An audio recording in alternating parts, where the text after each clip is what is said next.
40장 7절에서 12절까지의 말씀입니다. 예레미야 40장 7절에서 12절까지의 말씀입니다. 제가 교독하도록 하겠습니다.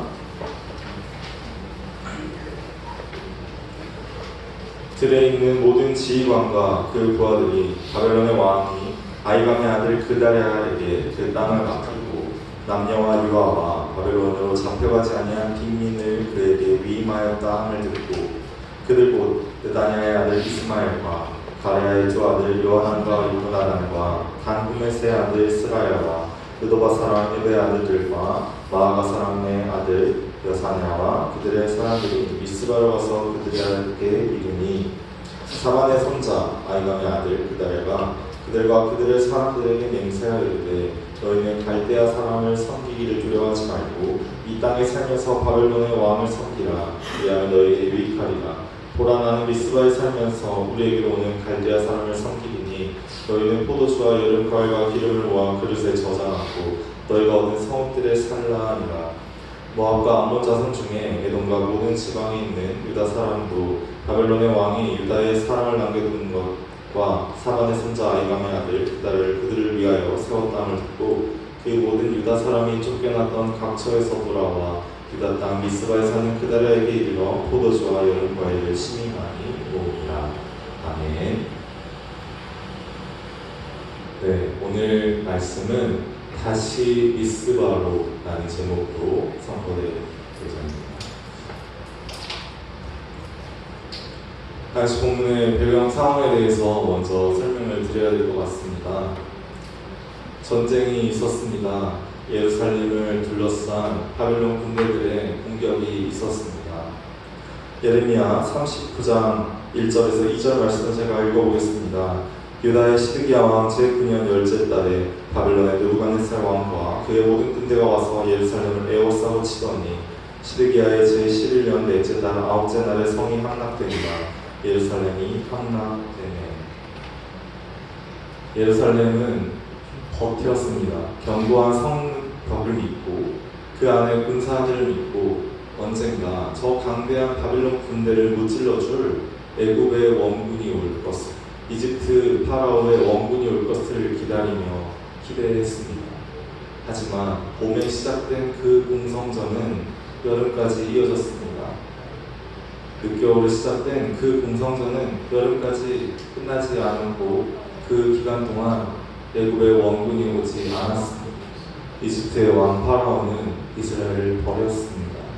왜냐하면 바벨론 왕의 힘과 권력이 그만큼 막강했기 때문입니다.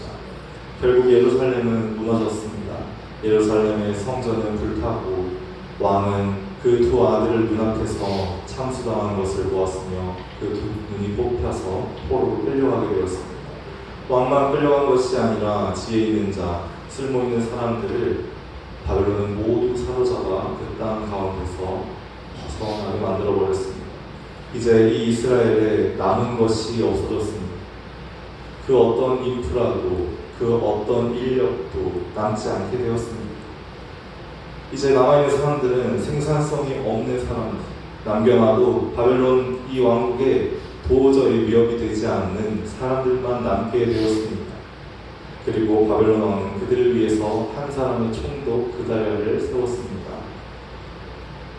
이처럼 비참한 상황에 이스라엘이 처하게 되었습니다. 나라는 망하였으며 솔로몬 성전은 불타고 그 성전의 기둥까지 뽑아갈 정도로 그 약탈은 심각한 것이었습니다. 심지어 이 문제를 타개할 만한 리더십이 될 만한 사람들, 지혜 있는 사람들, 다니엘과 세 친구와 같은 지혜 있는 사람들도 모두 포로로 잡혀갔고 왕은 존재하지 않았으며 그 두 눈이 뽑힌 채로 끌려가게 되었습니다. 그리고 이제는 바벨론 왕이 세운 총독 그다랴와 함께 살아가야 하는 상황에 처하게 되었습니다. 당시 사람들의 마음이 어땠을까요? 불타버린 성벽을 보면서 폐허가 되어버린 솔로몬 성전과 텅 비어버린 왕궁을 보면서 길가에 놓여있는 시체와 그 전쟁의 잔해들을 보고 어떤 생각이 들었을까요? 아마 참담한 마음이었을 것입니다. 그런데 이 공동체는 거기서 끝나는 것이 아니었습니다. 여기서 그 삶이 끝난 것이 아니라 그 와중에도 해결해야 할 문제들이 있었습니다. 일단은 첫 번째로 먹고 살아야 했습니다. 나라는 망하고 성전은 불타고 세상은 끝난 것처럼 보이지만 오늘 하루하루를 먹고 살아야만 했습니다. 그것이 그들의 첫 번째 과제였습니다. 생업을 챙겨야 했습니다. 그리고 두 번째로 그들은 조공을 바쳐야 했습니다. 바벨론 왕이 총독을 세운 것은 그냥 너가 여기 대표해라 라고 세운 것이 아니라 매년 바벨론 왕이 사신을 보낼 때마다 조공을 바치고 세금을 바치고 그 명령에 순종하는 것을 의미합니다. 이제 바벨론 왕이 내년이 되면 조공을 달라고 사신을 보내올 게 자명한 상황이었습니다. 한마디로 그에게 바칠 조공이 준비가 되어 있어야 했습니다. 그리고 세 번째로 이 사람들의 마음, 애국을 기대하고 의지하는 이 사람들의 마음을 되돌려서 바벨론 왕 앞에 충성하고 헌신하도록 바벨론에게 반기를 들지 않도록 통제하고 관리해야만 했습니다. 이 세 가지 과제가 그 나라 총독과 남아있는 이스라엘 공동체에게 주어졌습니다. 이것은 우리가 살아가고 있는 이 시대의 과업과도 많이 닮아 있습니다. 우리는 각자의 생업을 챙겨야 합니다. 여러분, 우리는 경제 활동을 해야 하죠. 왜 해야 하나요? 먹고 살기 위해서. 이 중에서 저는 밥을 먹지 않아도 살 수 있으며 물을 마시지 않아도 살 수 있고 저는 돈 한 푼 없이 살 수 있습니다 라고 말할 수 있는 사람은 없을 겁니다. 우리는 우리 각자의 생업을 역시나 챙겨야 합니다. 그리고 우리는 우리 각자의 죄값을 치러야 합니다. 바벨론의 침략과 바벨론에게 복종하게 된 이 이스라엘의 상황은 우상 숭배라는 죄에 대한 결과였습니다. 우리가 회개하는 것으로 하나님은 우리에게서 사망을 지워주시지만 그렇다고 우리가 받게 될 형벌이 사라지는 것은 아닙니다. 우리는 그 죄의 값으로 벌을 매년 납입해야 합니다. 마치 바벨론에게 조공을 바치듯이 우리는 우리 각자의 삶에서 그 저지른 죄의 가격을 계산하면서 살아가야 합니다. 가령 이런 예가 있습니다. 몸에 문신을 새기고 수많은 학생들을 폭행했던 그런 폭력을 휘두르던 학생이 있었습니다. 몇 번이나 학폭위에 불려가고 선생님들의 모진 질타와 그렇게 살면 안 된다는 질책을 받았는데 그 행실을 고치지 않고 계속하다가 결국 나중에 경찰서에 잡혀가게 되었습니다. 촉법소년의 나이를 넘겨서 소년원에 가게 되었습니다. 그 시간들은 그 소년에게 값이었죠. 이후에 그는 회심하고 하나님 앞에서 자신의 죄를 자복하고 회개했지만 그 기록은 계속 그 발목을 잡고 그 마음에 상처로 남게 되었습니다. 이처럼 죄라는 것은 한번 용서하고 한번 사과하고 삭제되는 것이 아니라 우리의 삶의 흉터처럼 상처럼 남아서 우리의 삶에게 항상 이렇게 말하는 것이죠. 난 너의 짐이고 너의 값이라고 말하게 되는 것이죠. 그런 죄의 속성이 있습니다. 따라서 이스라엘은 바벨론에게 바쳐야 될 조공을 여전히 준비해야 했습니다. 마지막으로 하나님께서 바벨론 왕에게 반기를 들지 않고 그 벌을 받는 기간 동안 섬기라 하셨기 때문에 바벨론 왕을 좋으나 싫으나 섬겨야만 했습니다. 우리의 삶도 그와 비슷합니다. 우리가 하나님께 순종하지 않아서 받는 벌은 우리가 정말 섬기기 싫고 우리가 정말 처하기 싫은 상황 안에 갇히게 되는 형벌로 돌아옵니다. 우리가 하나님을 신으로 섬기지 않았을 때 하나님은 신이 아닌 것들을 섬길 수밖에 없게끔 우리에게 벌을 내려주시기 때문입니다. 이처럼 해결해야 할 문제가 있었는데 이것들을 해결하려면 뭐가 필요하죠, 여러분? 이 문제들을 해결하려면 뭐가 필요하나요? 우리가 우리의 삶에 있는 문제들을 해결하려면 우리의 죄값을 날마다 지불하려면 우리가 살아가려면 무엇이 필요하나요, 여러분? 희망이 필요합니다. 소망이 필요합니다. 앞으로는 더 나아질 것이라는 확신이 필요합니다. 우리에게 그런 것이 필요합니다. 우리에게 생명이 필요합니다. 그런데 너무나도 당시 이스라엘 백성들 상황은 절망적이었습니다. 농사라도 지어서 수확할 수 있으면 모르겠는데 아까 말씀드렸듯이 늦겨울에서 시작된 그 전쟁의 공성전이 여름 늦게 끝났기 때문에 이미 곡식을 파종할 시기가 다 끝나버렸습니다. 이미 올해 농사는 다 망했습니다. 우리가 이 다가오는 겨울을 어떻게 나아야 될지 아무런 대책이 준비되지 않았습니다. 우리가 이 삶을 어떻게 영위해야 되며 어떻게 바벨론에게 조공을 내야 하며 이런 문제들이 도무지 해결되지 않을 것처럼 보였습니다.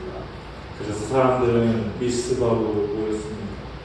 사람들은 그 상처 입은 마음을 가지고 사람들은 그 절망적인 심정을 가지고 미스바로 향했습니다.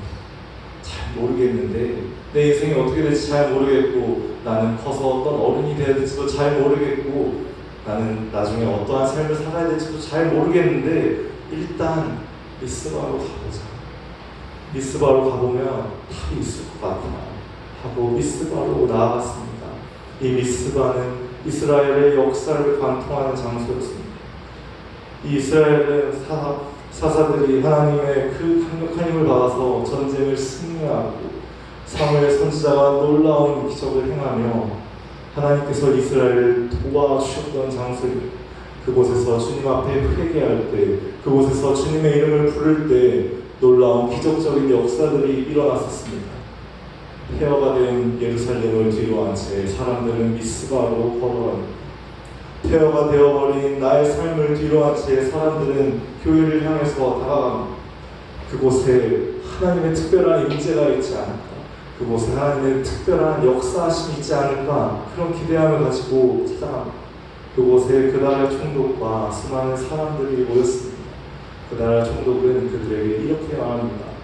괜찮아.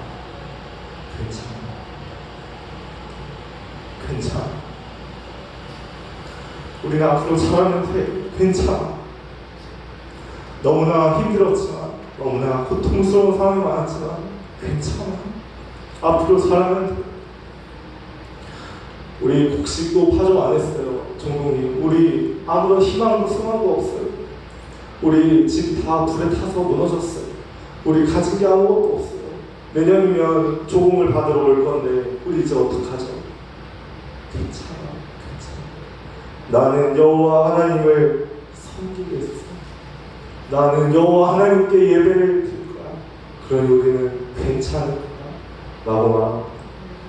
그리고 정말 여러분 괜찮아졌을까요?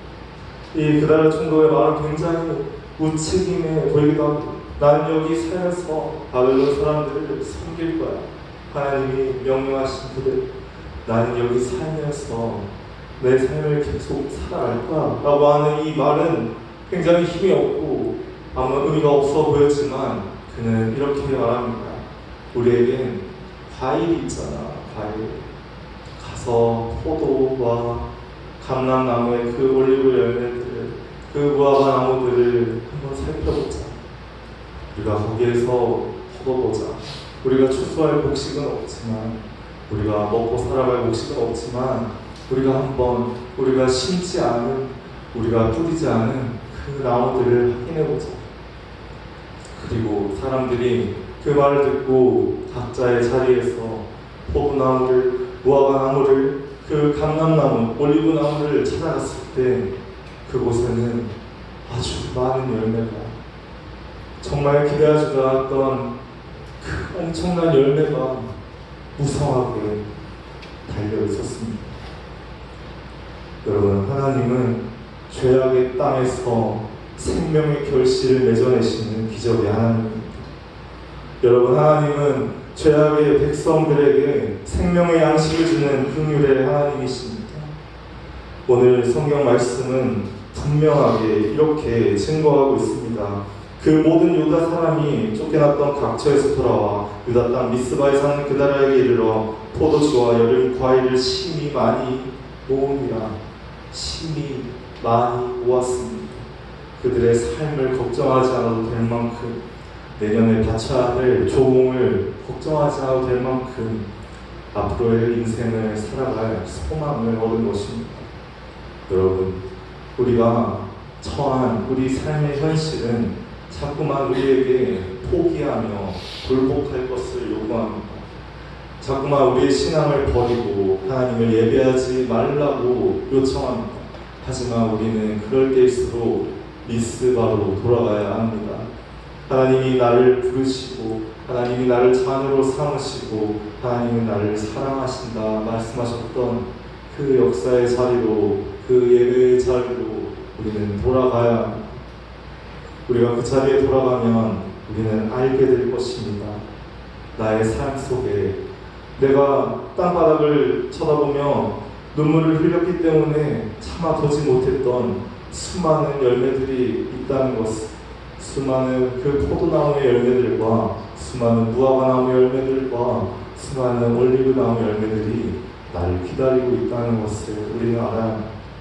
우리는 우리의 시선을 나에게 두어서 절망에 빠질 것이 아니라 나의 눈을 높이 들어서 나에게 주시는 하나님 아버지의 그 눈을 바라봐야 합니다. 하나님 아버지께서 내게 베푸시는 그 아름다운 열매들을 바라봐야 합니다. 특별히 우리 중고등부가 그동안 수고하고 땀 흘려 준비해온 일할제가 있습니다. 이 일할제를 향해서 또 우리 중고등부 부서를 향해서 하나님께서는 많은 열매를 준비해 두셨습니다.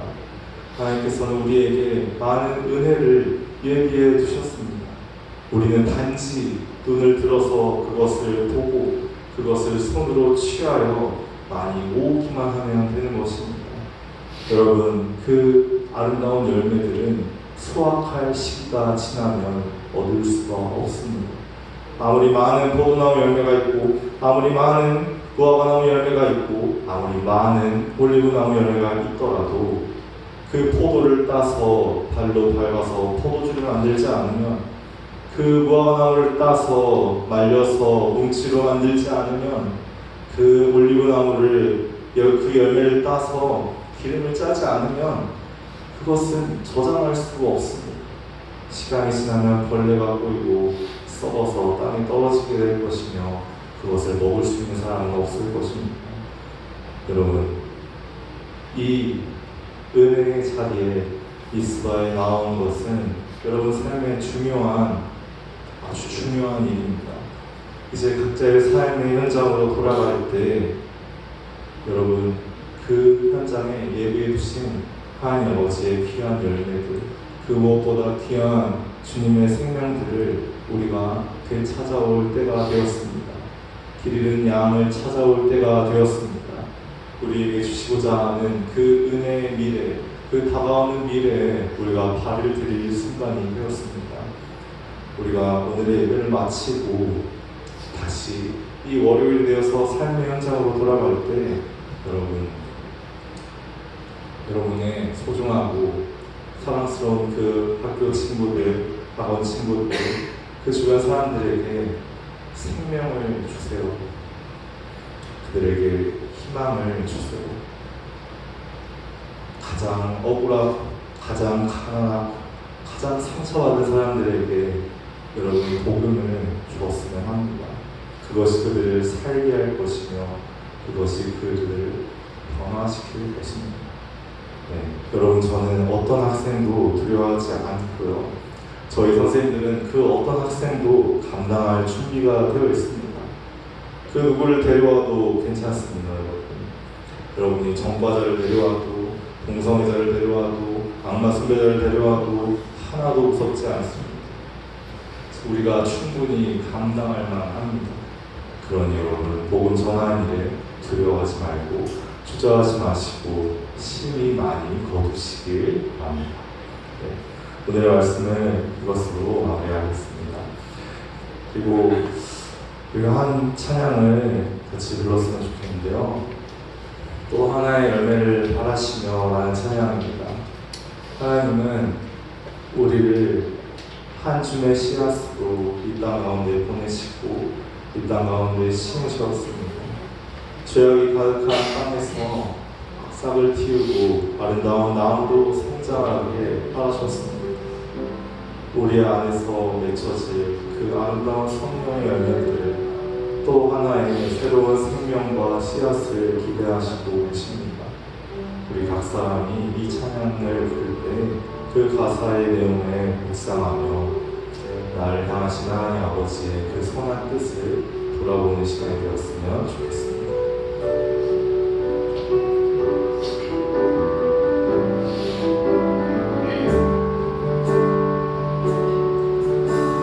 감사해요 깨닫지 못했었는데 얼마나 소중한 존재라는 걸 태초부터 지금까지 하나님의 사랑을 항상 발견하고 있었다는 걸 고마워요 그 사랑을 가르쳐준 당신께 주께서 허락하신 당신께 그리스도 사랑으로 더욱 섬기며 이제 나도 세상을 전하리라. 당신은 사랑과 힘